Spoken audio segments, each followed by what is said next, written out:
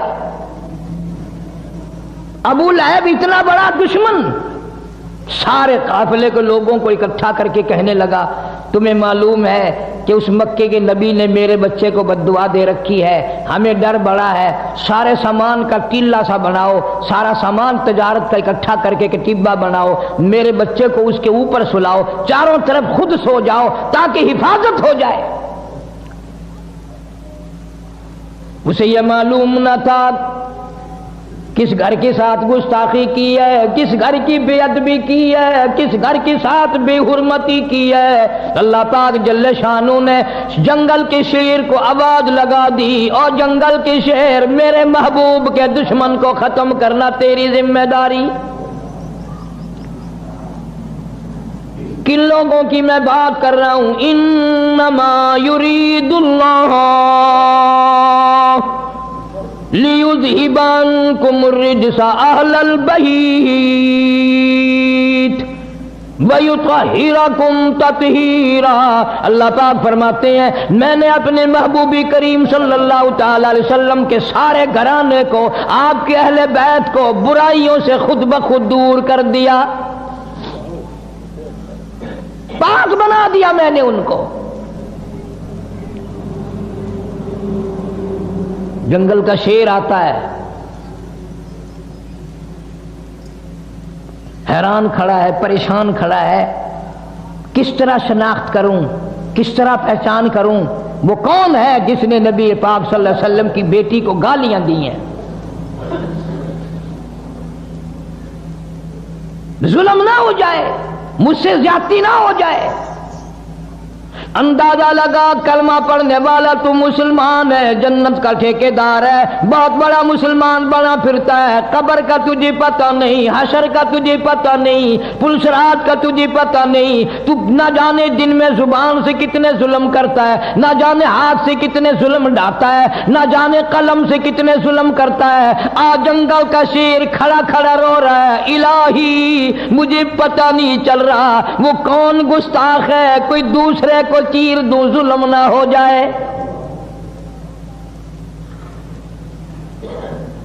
درندہ شرما رہا ہے,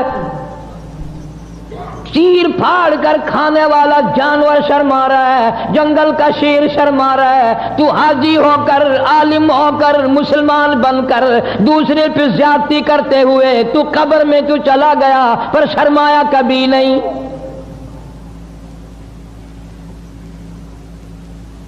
تیرا خیال یہ ہے کہ یہ رات دن کے معاملات بس یوں ہی جیسے ہوا گزر رہی ہے یوں ہی گزر جائیں گے؟ نہ نہ, ایک ایک سانس ریکارڈ ہو رہا ہے. بعض صحابہ اکرام نے حضور کریم صلی اللہ علیہ وسلم سے جب یہ سنا کہ ایک ایک لفظ لکھا جائے گا اور ایک ایک حرکت نوٹ کی جائے گی, خدا کی قسم 20-20 برس تک لوگوں سے کلام نہیں کیا, چھوڑ گئے تھے بولنا چولنا بھی. جنگل کا شیر انتظار میں کھڑا ہے, اللہ پاک جل شانو کی طرف سے جنگل کو آواز آئی, شیر کو آواز آئی, اور جنگل کے شیر ان سب کے منہ دیکھ لے سونگ کر, جس کے منہ سے نبی کی دھی کو گالیاں دینے کی, بے ادبی کی, گستاخی کی بو آئے, بدبو آئے, اس کو مار ڈالنا ہے.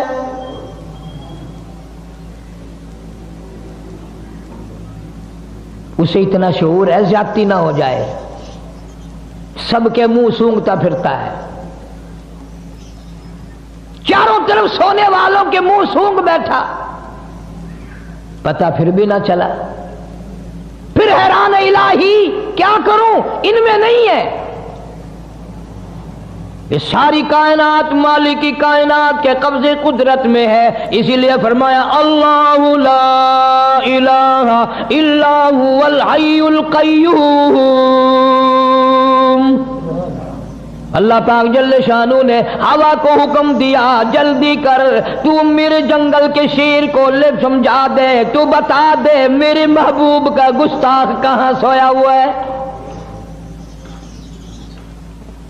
اوپر سے آواز ہوا آئی, اس میں سے بدبو آئی, پیغمبر صلی اللہ علیہ وسلم کی بے ادبی کی, گستاخی کی, پیغمبر کی دھی کو گالی دینے کی. جنگل کے شیر نے چھلانگ لگائی, اوپر جا کر اس کو چیر کر ٹکڑے کر دیے.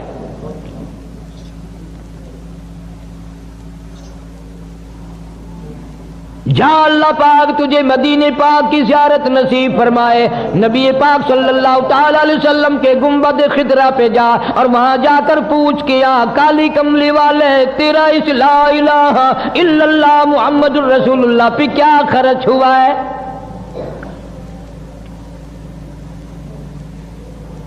اتنی بڑی بڑی زیادتی صحیح ہے، پھر بھی بات نہ آئے. مکے والوں نے مشورہ کر کے شعب ابی طالب میں 3 برس تک قید کر دیا. مسلمان مرد اور صحابہ کرام صحابیات تمام کی تمام درے میں بند ہیں، کھانے کو نہیں، پینے کو نہیں، جھاڑیوں کی پتی بھی نہیں. حدیث پاک میں ارشاد حضور صلی اللہ علیہ وسلم فرماتے ہیں کئی مرتبہ ایسا موقع آیا کہ سیدہ ام کلثوم رضی اللہ تعالیٰ عنہ اور سیدہ فاطمۃ الزہرا رضی اللہ تعالیٰ عنہ بھوک اور پیاس کی وجہ سے اتنی بلبلا تڑپ تڑپ کے روتی تھی، سیدہ خدیجہ کا بھی کلیجہ نکلنے کو ہو جاتا تھا. روئے ہیں محمد عربی صلی اللہ علیہ وسلم بھی اپنی معصوم بچیوں کو، ان ننھی منی کلیوں کو دیکھ دیکھ کر رویا کرتے تھے.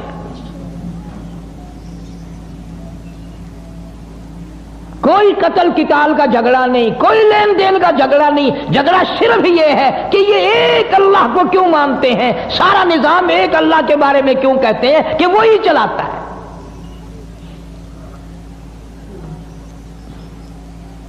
ایک دو دن کی بات نہیں، 3 برس تک بڑی مصیبتیں برداشت کرنی پڑی. مول بھی آٹا کوئی نہیں دیتا، پانی مول کوئی نہیں دیتا، درختوں کی پتے بھی ملنے بند ہو گئے.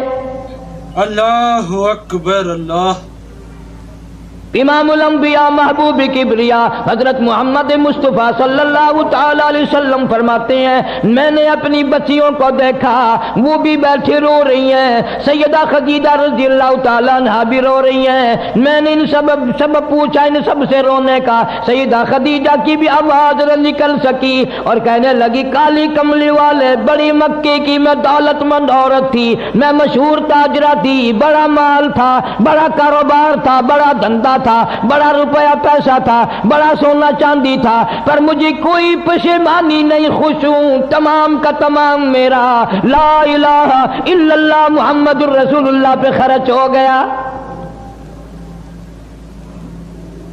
آج حالت یہ ہے میں ان ننھے منھے بچیوں کو بھوکا دیکھ رہی ہوں، پیاسی دیکھ رہی ہوں، ان کی آواز تک نکلنی روتی روتی بند ہو گئی. میں آخر ماں ہوں، کس طرح برداشت کروں؟ آپ کوئی دعا فرمائیں.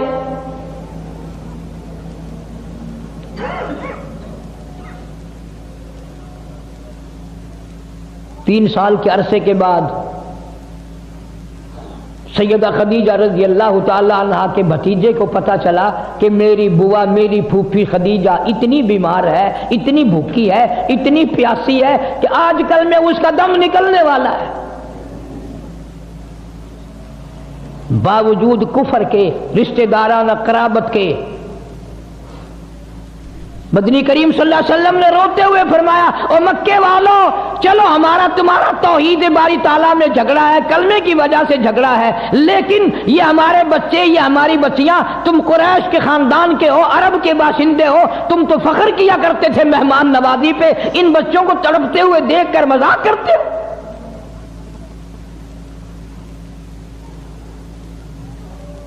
تمہیں شرم آنی چاہیے، ننھی منی بچیاں تڑپ رہی ہیں پانی کے بغیر. سیدہ خدیجہ رضی اللہ تعالیٰ عنہ کا بھتیجا تھوڑا سا کھانا لے کر آنے لگا، اتفاق سے ابو جہل کی نظر پڑ گئی، شور مچا کے کہنے لگا سرین خلاف ورزی ہو رہی ہے، مسلمانوں کے پاس کھانے پینے کی کوئی چیز نہیں جانے دی جائے گی. خدیجہ کا رضی اللہ تعالیٰ عنہ کا بھتیجا کہنے لگا میں سب کے لیے نہیں، میری پھوپھی بڑی بیمار ہے، میری پھوپھی کی بیٹیاں بڑی بیمار ہے، سیدہ ام کلثوم کا کئی دل کا فاقہ ہے، سیدہ فاطمہ الزہرا رضی اللہ تعالیٰ عنہا کا کئی دل کا فاقہ ہے، میری بوا کی دھیے بھوک سے مر رہی ہیں، پیاس سے مر رہی ہیں، میں تو صرف ان کے لیے لے کے چلا ہوں.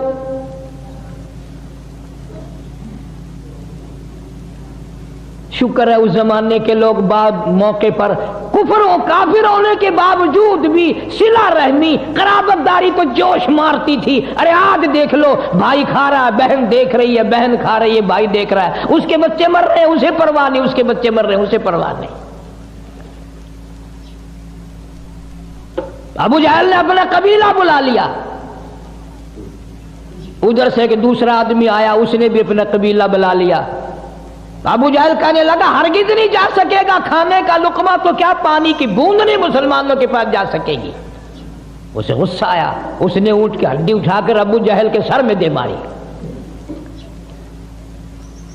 پھر کچھ کافر لوگ اور اکٹھے ہو گئے، کہنے لگا 3 سال ہو گئے تمہاری اب تک آگ بجھی نہیں. ایک نہیں دو نہیں سینکڑوں بچے صحابیات کی گود میں تھے. اتنے ننھے ننھے بچے، چاند جیسی شکل والے بچے. جب ماں کو کھانا نہ ملا، پینا نہ ملا، درختوں کی پتے بھی نہ ملے، چاند جیسی شکلوں والے بچے اپنی ماں کی گود میں تڑپ تڑپ کر، ایلیاں رگڑ رگڑ کر، اتنی لمبی لمبی زبان نکال نکال کر ماں کی گود میں دم توڑ رہے ہیں. ہر عورت بھی دیکھ رہی ہے، پریشانی کا عالم ہے، لیکن کوئی ثابت نہیں کر سکتا کہ کوئی لا الہ الا اللہ محمد الرسول اللہ پڑھنے والی عورت کوئی یہ کہہ کے نہ اٹھی. کسی نے گلہ نہ کیا، کسی نے شکوہ نہ کیا، کسی نے اسلام کی برائی نہیں کی، کسی نے قرآن کی برائی نہیں کی. اسلام کی وجہ سے، ایمان کلمے کی وجہ سے ہمارے بچے بھوکے مر رہے ہیں. کتابوں میں موجود ہے کہ ایک عورت کہتی تھی بچے کا دم لاکھوں مر جائیں میں کلمہ چھوڑنے کو تیار نہیں.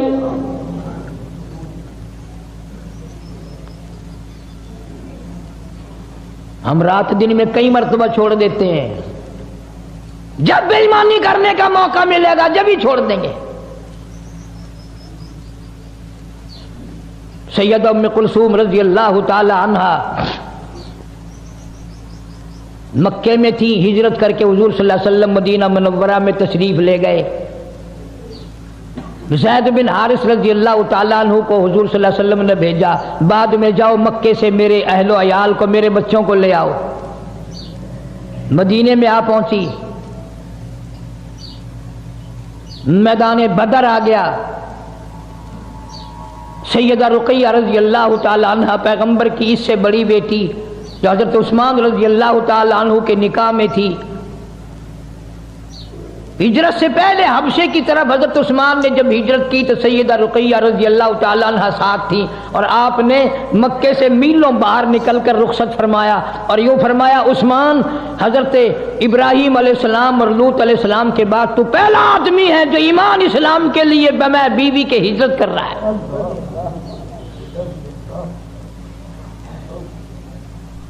اس گھر کا ہر آدمی نرالا میں نے عرض کیا. سیدہ رقیہ رضی اللہ تعالیٰ عنہ، سیدنا عثمان رضی اللہ تعالیٰ عنہ ایک جگہ میاں بیوی بیٹھے ہیں. آپ تشریف لے آئے تو آپ نے قسم کھا کر فرمایا میں نے زندگی بھر میں اتنا حسین جوڑا کبھی نہیں دیکھا. جنگ بدر کے موقع پر حضرت رقیہ رضی اللہ تعالیٰ عنہ سخت بیمار تھی، چیچک کی بیماری تکلیف ہو گئی. حضرت عثمان کو نبی پاک صلی اللہ علیہ وسلم نے فرمایا تم یہیں رہ کر میری بیٹی کی تیمارداری کرو، میں تمہیں جنگ میں جہاد میں شریک سمجھوں گا.